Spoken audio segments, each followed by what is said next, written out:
주제들을 다루고 있는데요.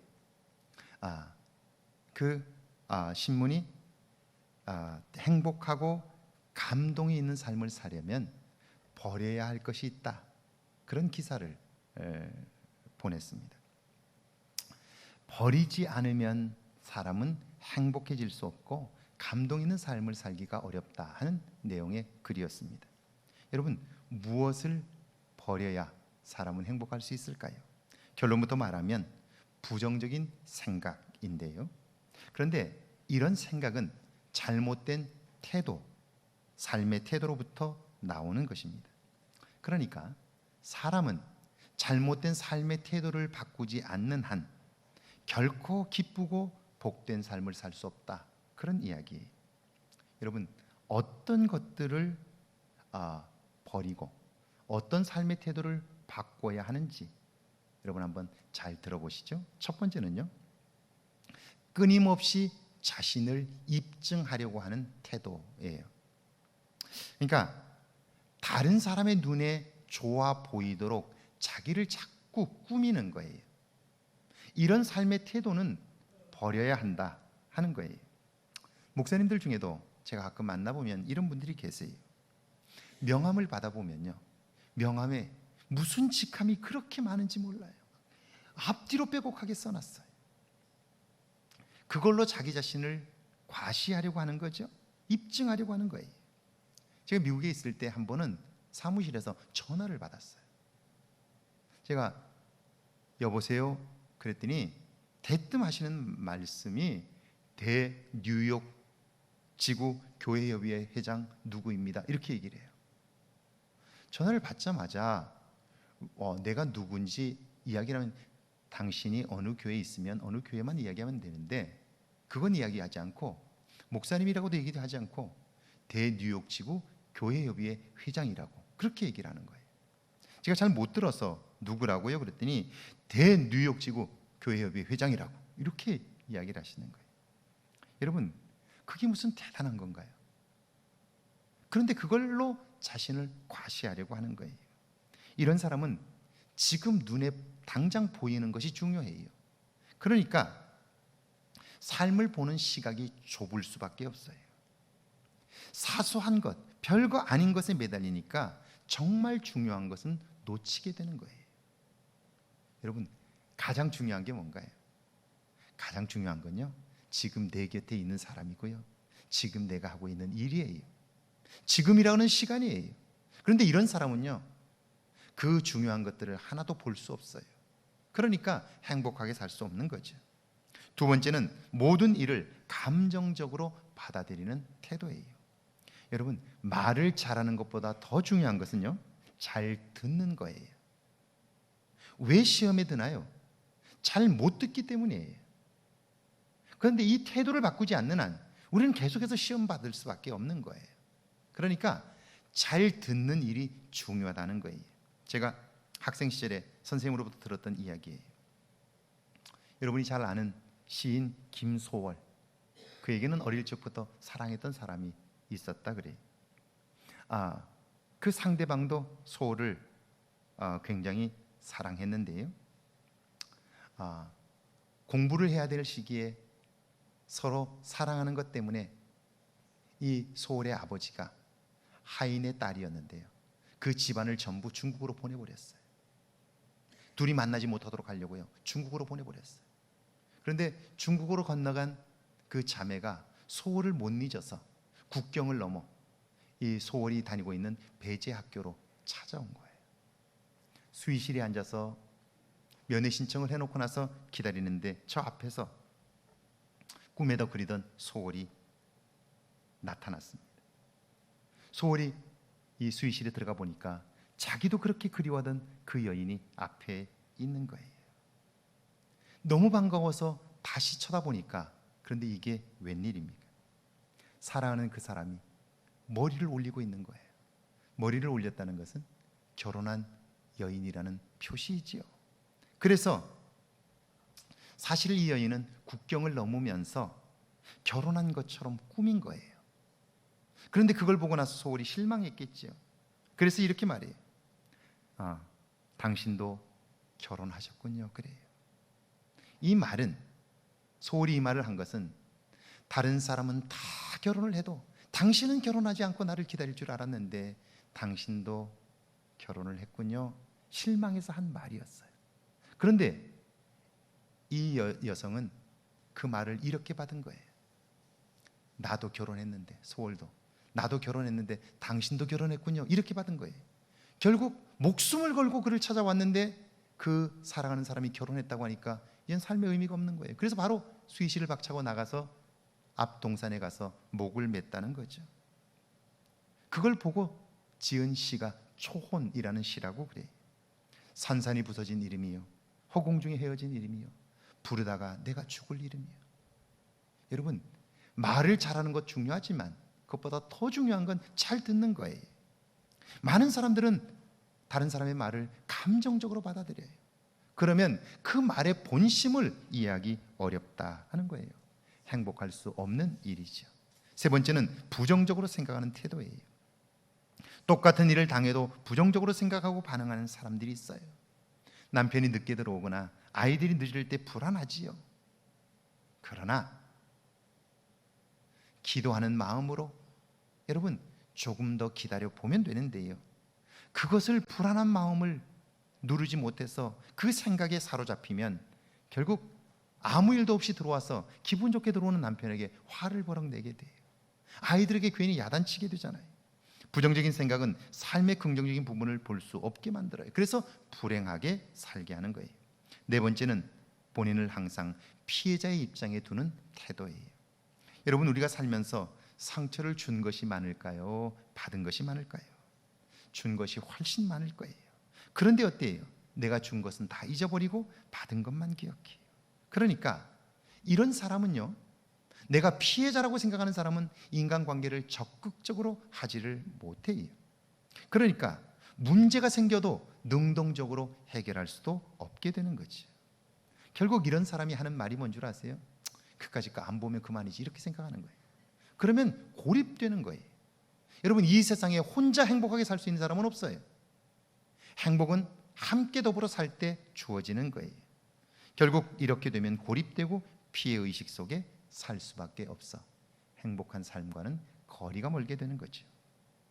욥이 가진 하나님에 대한 신앙은요, 고통의 상황 속에서도 이런 부정적인 태도를 이기게 했어요. 그는 자신의 의로움을 증명하려고 하지 않아요. 분명히 의로워요. 하나님도 의롭다고 이야기했어요. 그런데 친구들이 아니라고 말할 때 나 의로워라고 자기를 입증하려고 하질 않아요.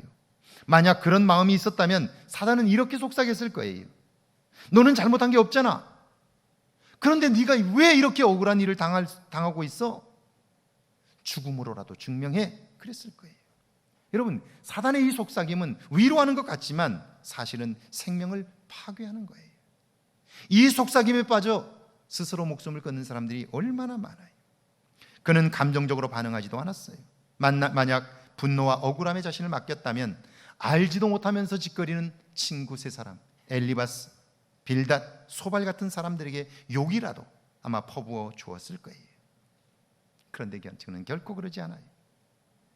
그렇다고 해서 이런 상황을 부정적으로 생각하지도 않아요. 상황은 좋지 않아요. 이해할 수 없는 일들이 순식간에 벌어졌어요. 그럼에도 그는요, 이런 상황을 하나님이 나를 연단하시는 때라고 받아들였어요. 나를 훈련하신다는 거죠. 억울하고 분통 터지는 상황을 만났지만 자신을 피해자로 여기지를 않아요. 그는 말하기를 내가 가는 길을 그가 아시나니 그가 나를 단련하신 후에는 순금같이 되어 나오리라. 새롭게 변화될 내일을 꿈꾸는 거예요. 생각도 태도도 긍정적이죠. 여러분, 이게 신앙의 성숙함이에요. 그렇다면 이런 성숙한 태도, 이런 태도는 어디에서 왔을까요? 오늘 구약의 본문을 한번 보실까요? 욥기 23장 11절과 12절입니다. 같이 한번 읽습니다. 11절과 12절입니다. 내 발이 그의 걸음을 바로 따랐으며 내가 그의 길을 지켜 치우치지 아니하였고 내가 그의 입술의 명령을 어기지 아니하고 정한 음식보다 그의 입의 말씀을 귀히 여겼도다. 그는요, 친구 엘리바스의 비난을 듣고 나서 그의 말에 감정적으로 반응하지 않아요. 사실이 아니에요.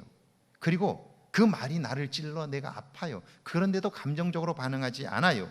오히려 또 한 번 자신의 지난 삶을 돌아보는 거예요. 친구의 가시를 찔려 아프지만 그걸 통해서 자기의 삶을 또 한 번 돌이켜 보는 거예요. 내가 혹시 하나님을 따르지 않고 내 욕심을 따라 살지는 않았나?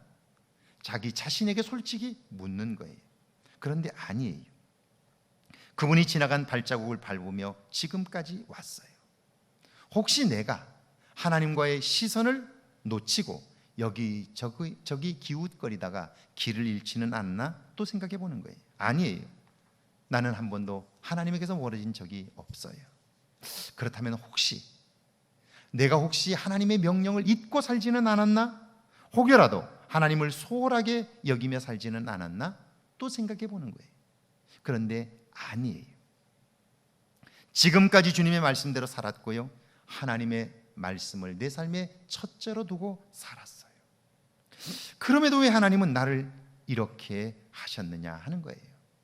이것이 욥에게 풀리지 않는 문제였고요, 또 한 번 그를 찌르는 가시였어요.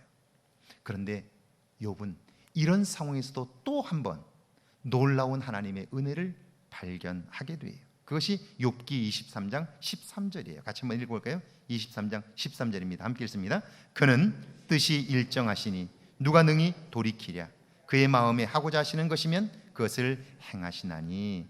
그는 뜻이 일정하시니, 이 말씀은 하나님은 온 인류의 통치자이시니 누가 감히 그분이 하시는 일을 바꿀 수 있느냐, 그런 말이에요. 하나님은 전능하셔서 모든 일을 당신의 뜻대로 행하시는 분이다, 그런 말이에요. 여러분, 그런데 이런 깨달음은요, 놀라운 거예요. 이 위기를 넉넉히 이길 만한 힘을 제공해 주게 되는 거예요. 사도 바울은 로마서 9장에서 이런 이야기를 해요. 토기장이가 진흙 한 덩이로 하나는 귀히 쓸 그릇을, 하나는 천이 쓸 그릇을 만들 권한이 없느냐, 그렇게 물어요. 이 말은, 여러분, 토기장이가 그릇을 빚을 때에 그 흙에게 내가 너에게 어떤 그릇을 빚으면 좋겠니? 상의하느냐, 그런 말이에요. 여러분 어떤가요? 토기장이가 진흙과 상의해서 그의 그릇을 결정하나요? 그렇지 않다는 거죠. 그건 절대적으로 토기장이의 마음이에요. 토기장이 마음대로 하는 거예요. 이 말씀은 하나님이 독선적인 분이라는 뜻이 아니에요. 여러분, 분명한 것은 토기장이가 귀한 그릇을 만들든 천한 그릇을 만들든 그것은 그 나름대로 쓰임새가 있다는 거예요. 가치가 있다는 거예요. 그러니까 우리로 말하면 하나님이 하신 그 모든 일들은 우리에게 좋은 일이라는 거예요. 할렐루야. 지난번 저희 교회 부흥회로 오셨던 고 목사님과 함께 개척 초창기 이야기를 하다가 저도 교회를 개척했다고 그러니까 고 목사님이 제게 물어요. 장 목사님, 혹시 다시 그때로 돌아가서 개척을 하라고 그러면 하시겠습니까? 그래요. 제게 그걸 묻는 거예요. 제가 뭐라고 대답했을까요? 저도 정말 교회를 개척하고 나서 어마어마하게 고생을 했거든요. 그때로 다시 돌아간다면 하시겠습니까? 그렇게 물어요. 절대 안 하죠. 만약에 모르니까 했죠. 안다면 절대 못해요. 제가 유학을 가서 고생을 얼마나 했는지 몰라요. 제가 여러분에게 이야기를 해도 여러분이 믿지 않을 정도로 고생을 엄청나게 했어요. 제가 그걸 알았더라면 유학 갔겠어요? 안 갔을 거예요. 우리 생각에는 알면 견딜 수 있을 거라고 생각해요. 그런데 그렇지 않아요. 알면 못해요. 모르기 때문에 하는 거예요. 욥은 지금 왜 내가 이런 고통을 겪어야 하는지 몰라요. 그래서 하나님 알게 해주세요 라고 물었어요. 그런데 하나님이 침묵하세요. 왜 침묵하실까요? 그것이 그에게 좋기 때문이에요. 알면 할 수 있을 것 같지만 그렇지 않아요. 알면 우리는 못해요. 여러분이 살았던 시간 중에서 가장 고통스러웠던 시간들을 한번 돌이켜보세요. 또다시 하라면 하시겠어요? 모르니까 한 거예요. 이걸 우리가 기억해야 되는 거예요. 모르기 때문에 우리는 내일을 기대할 수 있고요, 믿음으로 견딜 수 있는 거예요. 하나님이 하실 거라고 하면서 하루하루를 살아내는 거예요. 그러면서 어때요? 그 견뎌내는 시간들이 우리를 성장시키는 거예요. 인내를 배우게 하고요, 우리의 내면을 아름답게 가꾸는 거예요. 여러분 보세요. 모관한 돌들이 서로 부딪혀 깎인다는 것은 그만큼 고통스러운 거예요. 우리가 지금까지 가지고 있었던 이것이 새롭게 바뀐다는 것은 우리가 버릴 것을 버려야 되는 거예요. 깎아낼 것은 깎아내야 하는 거예요. 거기에는 고통이 따르는 거예요. 성장통이라고 그러잖아요. 여러분, 만약에 이 고통이 하루 이틀에 끝나면 좋겠지만 너 10년 동안 이 고생해야 돼, 그런다면 여러분 견뎌내겠어요? 못해요. 하루하루 오늘은 이렇게 살았지만 내일은 달라질 거야 라고 믿고 하나님을 의지하며 나아가니까 견뎌내는 거죠. 우리 부모님 세대의 시집 생활들 다 그렇게 하지 않았나요? 얼마나 고통스러운 시간들을 보냈나요? 그런데 어떻게 참아낼 수 있었나요? 하루하루를 견뎌낸 거예요. 그래요. 알아서 견뎌내는 게 아니고요, 모르기 때문에 견뎌내는 거예요. 욥이 이걸 깨달은 거예요. 그래서 15절에서 17절이죠. 같이 한번 읽습니다. 15절에 17절이면 함께 있습니다. 그러므로 내가 그 앞에서 떨며 지각을 얻어 그를 두려워하리라. 하나님이 나의 마음을 약하게 하시며 전능자가 나를 두렵게 하셨나니 이는 내가 두려워하는 것이 어둠 때문이나 흑암이 내 얼굴을 가렸기 때문이 아니로다. 하나님의 계획이 드러나기까지, 하나님의 모든 일을 알게 하시기까지 우리는 알지 못해요. 그러니까 떨리고 두려운 거죠. 그런데 이 두려움은요, 무서움이 아니에요. 모세가 보니까 떨기나무에 불이 붙었는데 나무가 타지를 않아요. 너무 신기해서 다가갔더니 큰 음성이 들립니다. 모세야, 모세야, 이리로 가까이 오지 말라. 내가 선 곳은 거룩한 땅이니 내 발에서 신을 벗으라. 본능적으로 그는요, 그 목소리의 주인공이 누구인가를 알았어요. 그분, 하나님이 내 이름을 알고 계십니다. 그분이 내 이름을 부르고 계셔요. 그러니까 놀라움과 경외감 그리고 두려움이 있는 거예요.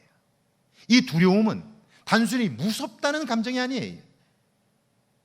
전능자 앞에 나 자신의 발가벗은 모습이 드러났기 때문에 두려운 거죠. 지금 욥이 그래요. 그래서 고백해요.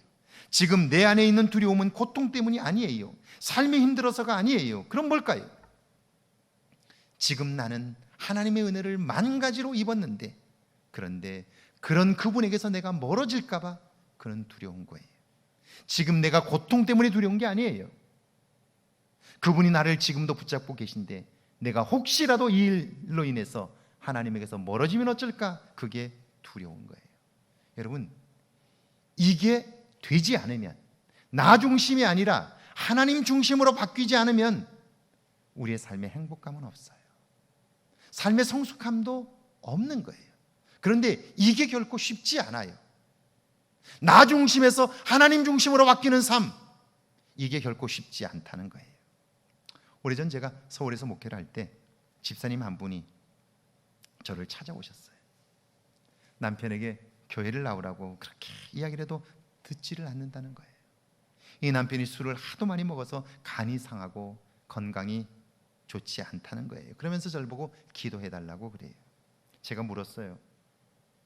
집사님, 그 남편이 교회에 나오는 것이 먼저입니까? 건강의 회복이 먼저입니까? 그렇게 물었어요. 여러분, 무엇이 먼저인가요? 교인들은 대부분이 교회에 먼저 나오는 것이 먼저라고 생각해요.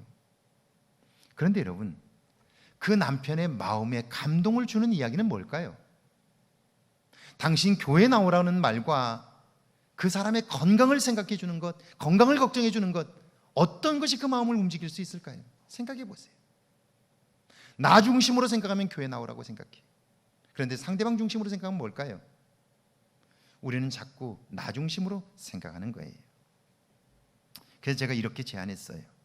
이번 한 주간 동안 저와 함께 남편의 건강을 위하여 기도합시다. 그리고 그 다음 주 편한 날 저녁 남편을 근사한 식당으로 초대하세요.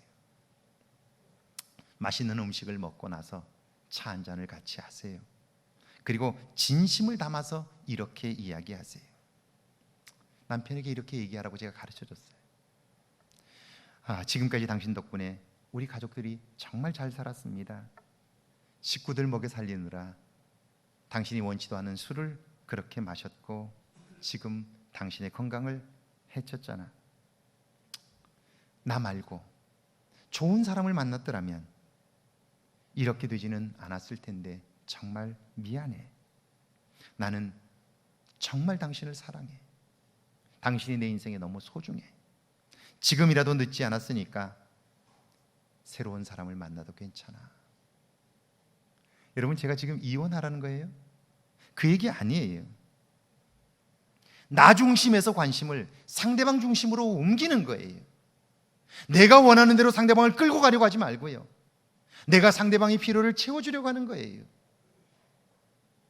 여러분, 어떻게 되었을까요? 남자들은요, 여자가 안 하던 일을 하면 충격을 받아요. 두려워해. 남편의 말입니다. 여보, 왜 그래? 내가 미안해. 앞으로는 당신이 하자는 대로 할게. 그 남편 그 다음 주로 교회 왔어요, 같이. 여러분, 우리가 하나님을 믿는다는 게 뭘까요? 그것은 내 생각과 나 중심의 삶에서 하나님 중심의 삶으로 옮기는 거예요. 이게 바뀌지 않는 한 우리의 신앙은 성장하지 않아요. 우리의 삶은 새로워지지 않아요. 누군가의 관계에서도 마찬가지예요. 부부간의 관계에서 왜 불편해지나요? 나 중심으로 생각하기 때문에 그래요. 상대방을 내 방식대로 끌고 가려고 하기 때문에 그래요. 상대방에게 맞추어주기 시작하면요, 그 상대방이 달라지기 시작해요. 변화되기 시작해요. 순한 양 같아질 수 있는 거예요. 오늘 시작의 본문을 보실까요? 고린도전서 9장 24절과 25절입니다. 함께 읽습니다. 24절과 25절입니다. 운동장에서 다름질하는 자들이 다 달릴지라도 오직 상을 받는 사람은 한 사람인 줄을 너희가 알지 못하느냐? 너희도 상을 받도록 이와 같이 다름질하라. 이기기를 다투는 자마다 모든 일에 절제하나니 그들은 썩을 승리자의 관을 얻고자 하되 우리는 썩지 아니할 것을 얻고자 하노라. 운동장에서 경기하는 사람, 이것이 그리스도인의 삶인 거죠. 여러분, 경기에 참여했다고 다 메달을 받나요? 그렇지 않아요. 금메달은 오직 한 사람만 받는 거예요. 그렇다면 경기하는 선수는 달리는 내내 무슨 생각을 할까요? 금메달 생각을 할까요? 그렇지 않아요. 1992년 바르셀로나 올림픽 마라톤의 영웅 황영조 선수를 김포공항에서 제가 만났어요. 당시 제가 섬기던 교회 청년 하나가 그 올림픽에서 금메달을 받아서 제가 교회 대표로 공항에 나가 영접하면서 황영조 선수의 인터뷰를 가까이에서 제가 지켜봤어요. 달리면서 무슨 생각을 하십니까? 기자가 물어요. 그러자 금메달을 딸 것이라고 생각했습니까? 그러자 그의 대답이에요. 그는 다른 거 아무 생각도 하지 않고요, 앞으로 내디디는 발끝만 보면서 달린다는 거예요. 그러면서 연습한 대로 끝까지 달리지 못할까 봐 두려운 마음이 있다는 거예요. 여러분, 그 두려움은 무서움이 아니에요. 그를 더욱더 힘차게 달리게 하는 힘인 거예요. 그걸 위해서 얼마나 연습했습니까? 라고 하자 황영선 선수가 이렇게 대답을 해요. 그 대답을 제가 잊을 수가 없어요. 연습하는 내내 도로를 뛰는데요, 얼마나 힘들고 어려운지 달려오는 차를 보면서 저 차 속에 들어가면 내 고통이 끝날 텐데, 그래서 그 차 속에, 달려오는 차 속에 뛰어들고 싶은 충동이 얼마나 많았는지 모른다는 거예요. 그래서 여러분, 오늘 성경에 보니까 이기기를 다투는 자마다 뭐한다? 절제하는 거예요. 내 안에 충동이 있지만, 내 안에 욕망이 있지만 그걸 절제하는 거예요. 왜? 이기기 위해서이죠. 26절과 27절 한번 읽어볼까요? 26절과 27절 함께 있습니다. 그러므로 나는 다름질하기를 향방 없는 것 같이 아니하고 싸우기를 허공을 치는 것 같이 아니하며 내가 내 몸을 저 복종하게 함은 내가 남에게 전파한 후에 자신이 도리어 버림을 당할까 두려워함이로다. 신앙생활을 하면서 분명한 목표를 가지는 거예요. 그 목표가 무엇입니까? 부자가 되는 걸까요? 모든 일이 내 생각대로 되는 걸까요? 그 모든 것보다 더 중요한 것, 아니 하나님을 믿고 난 이후에 하나님 관계에서 가장 중요한 것, 그게 뭘까요? 그것은 내 뜻이나 내 생각이 아니라 하나님의 뜻과 하나님의 소원을 아는 거죠. 나를 향한 하나님의 소원을 이루는 것, 여러분 그것이 가장 중요한 거예요. 문제는 내가 그런 소원을 가지지만 그건 내 노력으로 이루어질 수 있는 게 아니에요. 그러니까 두려운 거죠. 그러나 여러분 그 두려움은요 우리를 하나님께로 이끌어가요. 두렵기 때문에 나의 과거를 돌이켜 볼 수 있고요, 두렵기 때문에 하나님의 뜻을 구하게 되는 거예요. 두렵기 때문에 마지막까지 참고 견디고 인내할 수 있는 거예요. 예수님을 구원자로 믿는 우리는 이미 구원을 받았어요. 그러나 그 구원은 아직 완성이 아니에요. 사단은 우리가 얻은 구원을 빼앗으려고 눈에 불을 켜고 달려들어요. 여기까지는 잘 왔는데 이제 앞으로는 잘 갈 수 있을까? 이것이 두려운 거예요. 삶의 커다란 실패를 경험한 권사님 한 분이 제게 하신 말씀 잊을 수가 없어요. 제가 말하면 여러분이 다 아는 분들이에요. 아는 분이에요. 그분이 삶의 큰 실패를 겪고 나서 제게 해준 말이에요. 목사님, 제가 신앙생활만 제대로 했더라도 이런 실수를 하지 않았을 텐데, 이런 실패를 겪지 않아도 되는데, 이런 고통을 겪지 않아도 되는데, 그렇게 말씀하셨어요. 사랑하는 여러분, 오늘 여러분의 안에 하나님에 대한 두려움이 있습니까? 그분이 하실 일이 이해가 되지 않아도 여전히 그분을 신뢰하는 마음이 있습니까? 어떤 상황에도 그분을 믿는 믿음으로 긍정적이고 적극적인 태도가 여러분 안에 있습니까? 두려움 안에서 하나님의 승리를 경험하는 저와 여러분 모두 되시기를 주의 이름으로 축원합니다.